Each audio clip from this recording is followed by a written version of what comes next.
नमस्ते बच्चों, कक्षा 6 विषय विज्ञान और आपका चैप्टर 9 में के 2 पार्ट अपने कर चुके हैं।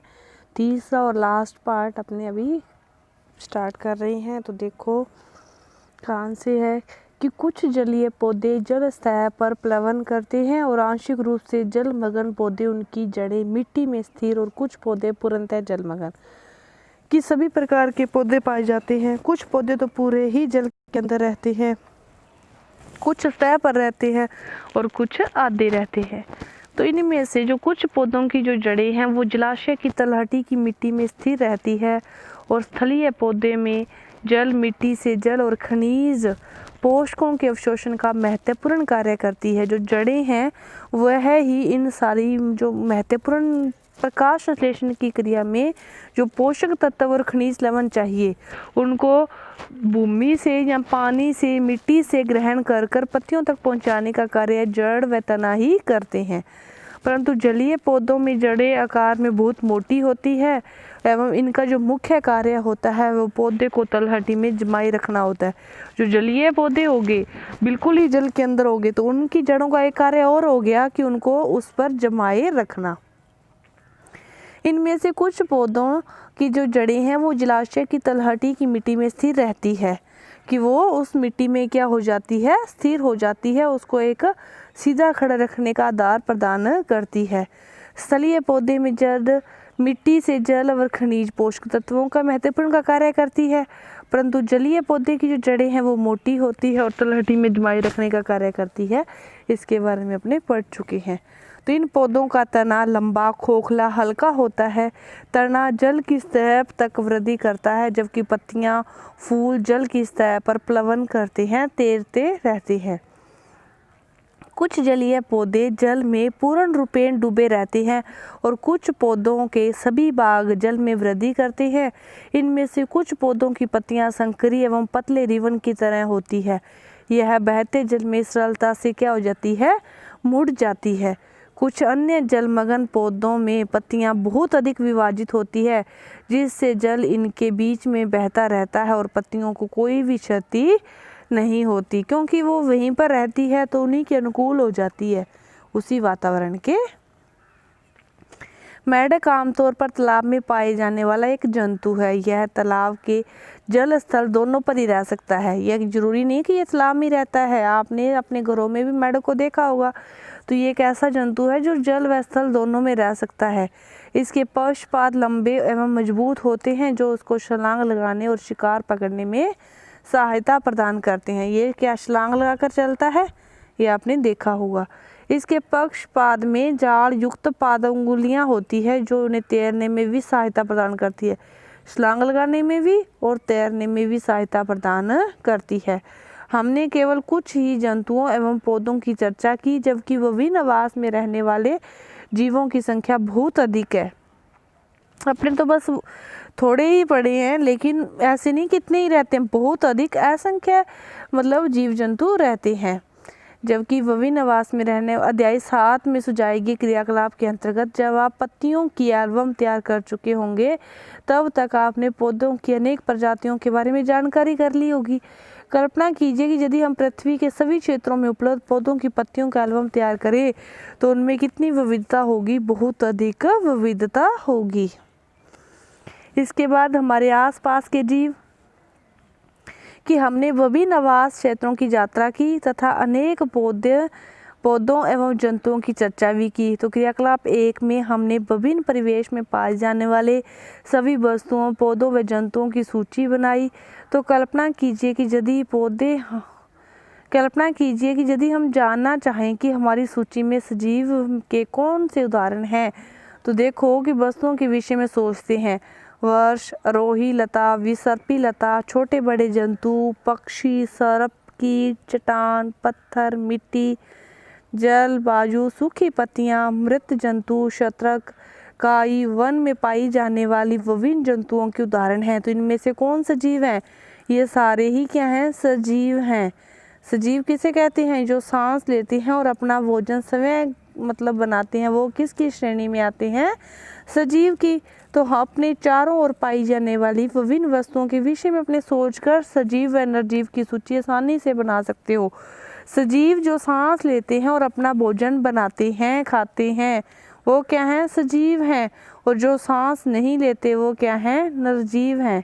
तो आप आसानी से सजीव और निर्जीव का वर्गीकरण अपने घर पर पड़ी चीज़ों के आधार पर भी कर सकते हो कि जो कुर्सी, मेज वगैरह ये सारी चीज़ें क्या हैं? निर्जीव हैं। पहली एडवर्ड लियर द्वारा उचित कंप्लीट नॉनसेंस का यह छंद पढ़ रही थी। एडवर्ड लियर द्वारा रचित है कंप्लीट नॉनसेंस।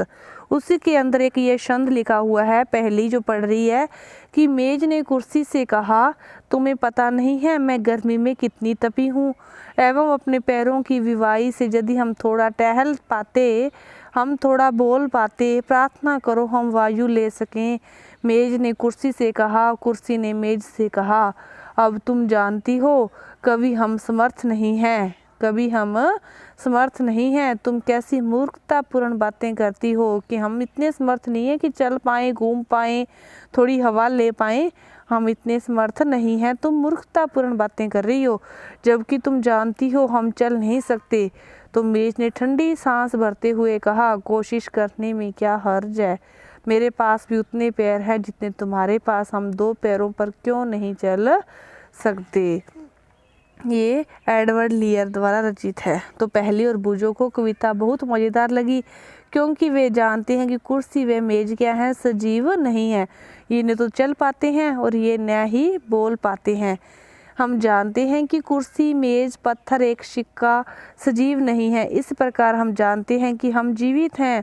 हमारी ही तरह संसार के सभी मनुष्य, कुत्ता, बिल्ली, बंदर, गिलहरी, कीट जैसे जंतु सभी क्या हैं? सजीव हैं।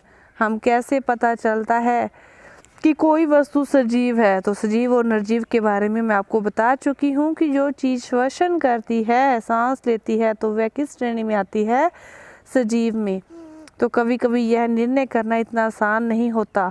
हम कहते हैं कि पौधे सजीव हैं, परंतु वे कुत्ते कभी अपनी भांति चल तो नहीं पाते, लेकिन वे क्या करते हैं? श्वसन करते हैं। लेकिन कार, बस चलती है और फिर भी ये क्या है? निर्जीव हैं, क्योंकि ये क्या नहीं करते? ये श्वसन की क्रिया नहीं करते। पौधे व जंतु समय के साथ वृद्धि करते हैं, परंतु कई बार ऐसा प्रतीत होता है जैसा कि आकाश में बादल अपने आकार में वृद्धि कर रहे हैं। तो क्या अर्थ है कि बादल सजीव हैं? नहीं हैं। तो आखिरकार हम निर्जीव व सजीव को बस एक ही भाषा से समझ सकते हैं, श्वसन की क्रिया से। तो आप समय सजीवों का एक बहुत अच्छा उदाहरण है। आप में ऐसे कौन से विशेष लक्षण हैं जो आप निर्जीव वस्तुओं से अलग हैं? तो आप लिख सकते हो, सजीव क्या करते हैं? श्वसन और भोजन करते हैं। सजीवों को भोजन की आवश्यकता होती है? हाँ, होती है। तो अध्याय 1-2 में हमने सभी जीवों के भोजन की आवश्यकता होती है ये पढ़ा था, जाना था। तो भोजन हमारे लिए, विभिन्न वस्तुओं के लिए क्या है? नितांत आवश्यक है। भोजन के बिना हम जीवित नहीं रह सकते। तो पौधे भी जो हैं वो प्रकाश संश्लेषण द्वारा अपना भोजन क्या करते हैं? समय बनाते हैं। तो भोजन सजीवों को उनकी वृद्धि के लिए क्या करता है? ऊर्जा प्रदान करता है। सजीवों को उनके अंदर होने वाले अन्य जैव प्रक्रमों के लिए भी ऊर्जा की आवश्यकता होती है। क्या सभी जीवों में वृद्धि परिलक्षित होती है? हाँ, होती है। क्या 4 वर्ष पुराना कुत्ता आपको अभी भी ठीक आता है? कुर्ता इसे आप अपने अभी नहीं पहन सकते, क्या ऐसा नहीं है? इन वर्षों में आप लंबे हो गए, आवास नहीं हो रहा, लेकिन आप हर समय वृद्धि कर रहे हैं। कुछ वर्ष बाद जब आप वयस्क बन जाएंगे तब आप वृद्धि करना तो छोड़ दोगे, लेकिन शरीर में फिर भी कभी मतलब मोटापन और कभी पतलापन थोड़ा बहुत चलता रहता है। एक शिशु वृद्धि करके वयस्क कैसे बनता है कि पहले वो कैसे, फिर वैसे, पहले वो जैसे छोटा होता है, फिर ऐसे बैठना प्रारंभ करता है, फिर ऐसे प्रारंभ, फिर खड़ा होके, फिर बड़ी, फिर बड़ा, मतलब ये क्या है? वृद्धि करता है। तो वृद्धि करके मुर्गी और मुर्गी में परिवर्तन है, ऐसे ही ये चूजा है जो वृद्धि करता है। तो पौध भी वृद्धि करते हैं। अपने चारों ओर पाए जाने वाले विभिन्न प्रकार के आप पौधों का भी अवलोकन कर सकते हो। मतलब हर चीज़ में वृद्धि होती रहती है। क्या सजीव श्वसन करते हैं? तो सजीव श्वसन भी करते हैं। हम श्वसन के अंतर्गत कौन सी गैस ग्रहण करते हैं? ऑक्सीजन गैस ग्रहण करते हैं। तो हमें जो ऑक्सीजन गैस ग्रहण करते हैं तो वो कहाँ से मिलती है? वे पेड़ पौधों से मिलती है। इसीलिए तो कहते हैं कि हमें ज़्यादा से ज़्यादा मात्रा में पेड़ पौधे लगाने चाहिए। तो पेड़ पौधे क्या करते हैं? श्वसन के दौरान ऑक्सीजन गैस छोड़ते हैं और कौन सी गैस ग्रहण करते हैं? कार्बन डाइऑक्साइड गैस ग्रहण करते हैं। तो अपने क्या करते हैं? ऑक्सीजन गैस ग्रहण करते हैं और अपने कौन सी गैस छोड़ते हैं? कार्बन डाइऑक्साइड गैस छोड़ते हैं। ये इसमें सब चीज़ों के इसी के बारे में बताया गया है। कुछ जंतुओं में गैस आदान प्रदान का तरीका क्या होता है? अलग होता है, जो श्वसन का एक हिस्सा होते हैं। उदाहरण के लिए केंचुआ त्वचा द्वारा सांस लेता है। केंचुआ त्वचा द्वारा सांस लेता है, अपने किसके द्वारा? नाक के द्वारा। तो हर किसी का श्वसन का तरीका क्या होता है? अलग अलग होता है। मछली के क्या होते हैं? गिल होते हैं। केंचुआ त्वचा द्वारा, मछली के गिल होते हैं। पौधे भी श्वसन करते हैं। तो पौधे श्वसन कहाँ से करते हैं? पत्तियां सूक्ष्म रंध्रों द्वारा वायु को अंदर लेती है और ऑक्सीजन का उपयोग करती है और कार्बन डाइऑक्साइड वायु में निष्कासित कर देती है। तो ये गलत लिखा है। पेड़ पौधे कार्बन डाइऑक्साइड गैस वायु में अवशोषित निष्कासित नहीं करते। हम जानते हैं कि प्रकाश की उपस्थिति में पौधे वायु की कार्बन डाइऑक्साइड का उपयोग कर भोजन बनाने के लिए करते हैं और ऑक्सीजन गैस छोड़ते हैं। श्वसन की क्रिया दिन और रात दोनों में ही निरंतर चलती रहती है।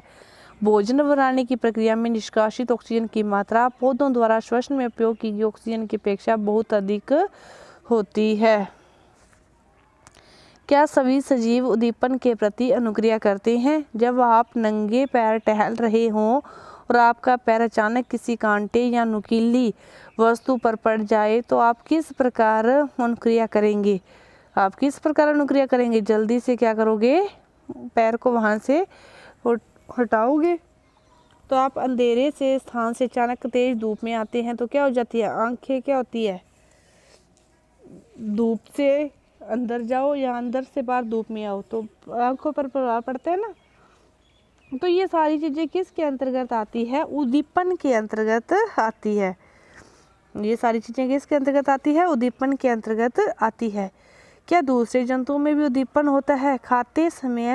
खाना खाते समय जंतु के व्यवहार को ध्यान से देखिए। क्या वे भोजन देखते ही अचानक अधिक चेतन्य नहीं हो जाते? क्या आप एक चिड़िया की ओर कदम बढ़ाते हैं तो वो क्या करती है? उड़ जाती है। तो मतलब उद्दीपन की क्रिया क्या होती है? सभी में ही पाई जाती है। क्रियाकलाप 4 की एक कमरे की खिड़की जिसे दिन के समय धूप आती है के पास आप एक पौधे का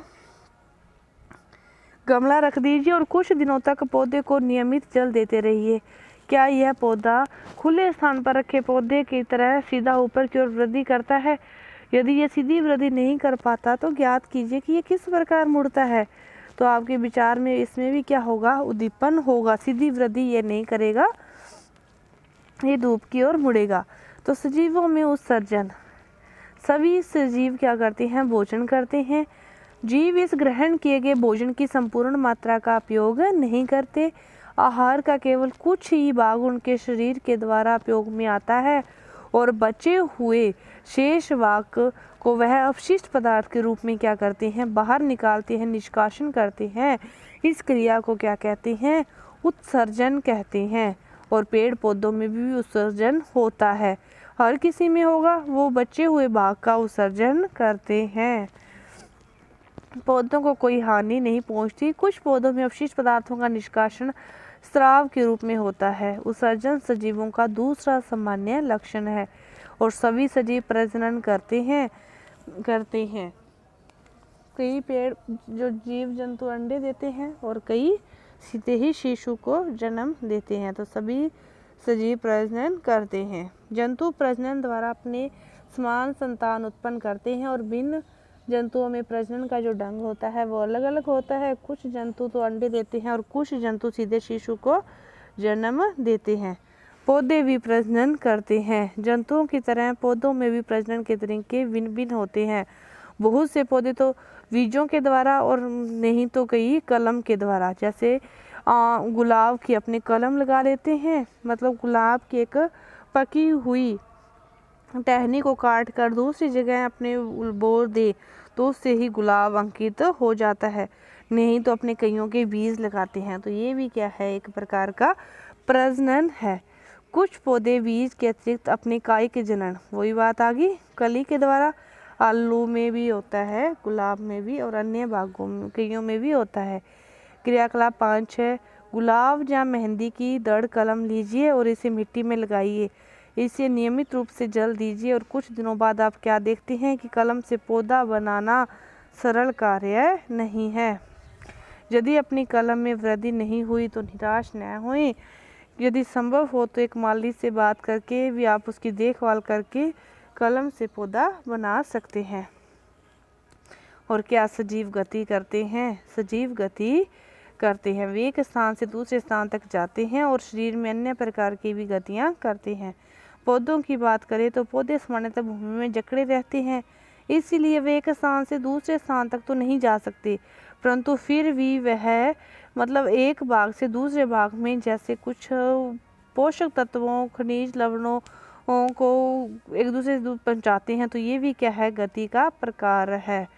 तो सजीव गति भी करते हैं।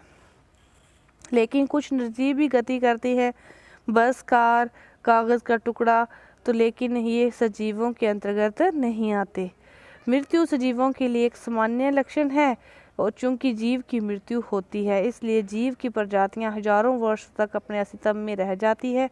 क्यों रह जाती है? क्योंकि वे प्रजनन के द्वारा अपने ही समाज संतति को उत्पन्न करते हैं, क्योंकि उन्हें पता है कि हमें तो मरना ही है।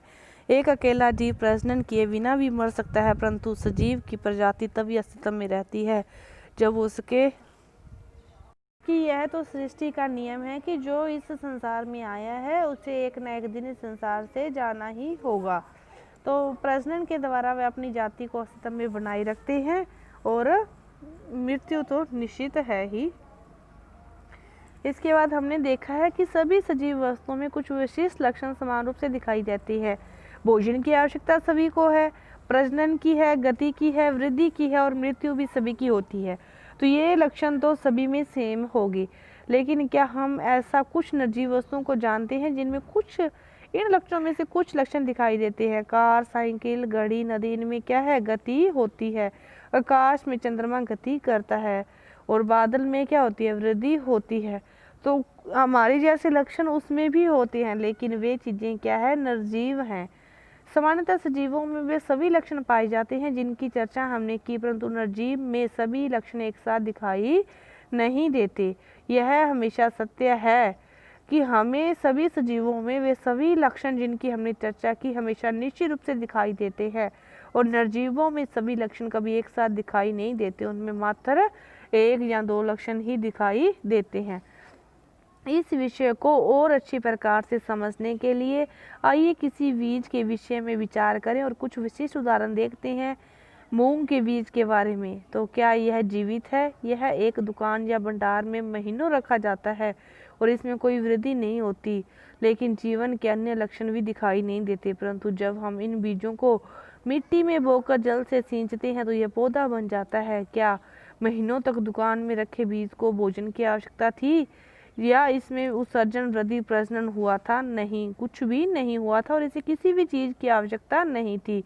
हमने देखा कि कुछ ऐसे भी उदाहरण हैं जब हम सरलता से नहीं कह सकते कि उनमें सजीवों के सभी लक्षण पाए जाते हैं जिससे इन्हें जीवित कहा जा सके। फिर जीवन क्या है? गेहूं की बोरी में अपना हाथ डालिए, क्या आपको कुछ गर्मी का अनुभव हुआ?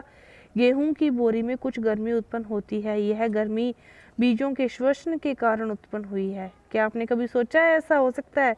आपने कभी भी ऐसा नहीं सोचा होगा कि उनके श्वसन के कारण गेहूं की बोरी में क्या हुई है, गर्मी अनुभव हुई है। हमने देखा है कि बीजों में श्वसन की प्रक्रिया उस समय भी चलती रहती है जबकि अन्य जैव प्रक्रम उतने सक्रिय नहीं होते। संभवतः हमारा प्रश्न क्या है कि आखिर जीवन है क्या? का उत्तर देना इतना सरल नहीं हो सकता, परंतु हमारे चारों ओर पाए जाने वाले जीवों की विविधता को देखकर अचानक ही मुंह से निकल जाता है कि जीवन क्या है, सुंदर है। किसी स्थान का आपने को क्या पढ़ा उसके बारे में सारांश है कि किसी स्थान का परिवेश जिसमें पौधे, जंतु, अन्य जीव रहते हैं उनका आवास कहलाता है। विभिन्न प्रकार के पौधे व जंतु एक ही आवास स्थान में रह सकते हैं।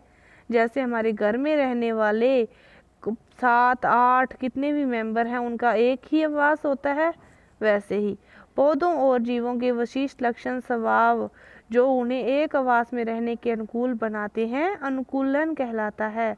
आवास अनेक प्रकार के होते हैं, परंतु सामान्यतः इन्हें स्थलीय एवं जलीय आवास में वर्गीकृत किया जाता है। विभिन्न आवासों में सजीवों की विविध प्रजातियां पाई जाती है। पौधे, जंतु, सूक्ष्म जीव संयुक्त रूप से जैव घटक होते हैं और जो निर्जीव हैं वो क्या होते हैं, अजैव घटक होते हैं। और सजीवों के सामान्य लक्षण क्या हैं, श्वसन, उत्सर्जन, पर्यावरण के प्रति अनुक्रिया, प्रजनन, वृद्धि, गति, ये सारे उसके क्या है, सामान्य लक्षण हैं। तो ये आपका जो पाठ था 9वां पूरा हुआ। धन्यवाद।